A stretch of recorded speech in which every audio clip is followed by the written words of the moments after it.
Exercice pour mieux comprendre la leçon sens propre et sens figuré. Je vous propose là un petit exercice et lorsqu'on va passer à la correction, bien sûr, je vais vous expliquer. Maintenant, vous allez prendre votre temps pour mieux lire et pour mieux effectuer. Et certainement, si vous avez trouvé des difficultés, une fois qu'on va passer à la correction, donc vous allez vous casser un petit peu la tête, d'accord? Mais de toute façon, c'est très clair. Le sens propre, c'est le sens réel du mot. Et bien sûr, le sens figuré, c'est le sens imagé. C'est clair? Donc, avoir un cheveu sur la langue. Avoir un chat dans la gorge. Avoir un chat dans la gorge, vous trouvez que ça c'est normal, non? Très bien. Avoir du pain sur la planche. Avoir un poil dans la main. Tomber dans les pommes. Avoir le cœur sur la main. Donner un coup de main. Donner sa langue au chat. Sauter du coq à l'âne. Ce sont bien sûr tous des expressions du sens figuré. Là, on va les correspondre avec leur sens réel. S'évanouir, avoir beaucoup de travail, aider quelqu'un, zozoter, ne pas trouver la réponse à une devinette, changer brusquement de sujet, être paresseux, être erroné, ne pas entendre un bruit. Prenez votre temps pour répondre et on passe à l'exercice suivant. Indique si le mot souligné est au sens propre ou au sens figuré. La poule couve ses œufs dans la paille de la grange. Cet enfant couve une grippe. Le feu couve sous la cendre.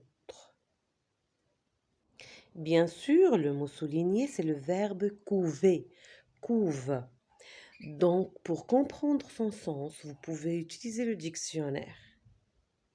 Ça sera le sens réel, propre à ce verbe-là. Est-ce que c'est clair? Voilà. On passe à l'autre partie. Nous aurons des nouvelles fraîches de nos amis partis en Guadeloupe. Est-ce que normalement les nouvelles sont fraîches? Est-ce que c'est réel? Est-ce que c'est un adjectif? On peut l'employer proprement pour décrire les nouvelles. Ce sont les questions que vous devez vous poser lorsque vous effectuez ce genre d'exercice. C'est clair? Sauf que si vous ne comprenez pas un mot, tant que vous êtes à la maison, vous n'avez pas encore le contrôle, vous cherchez dans votre dictionnaire. D'accord? L'été, je préfère boire un verre d'eau fraîche. En montagne, la nuit sent fraîche. C'est bon?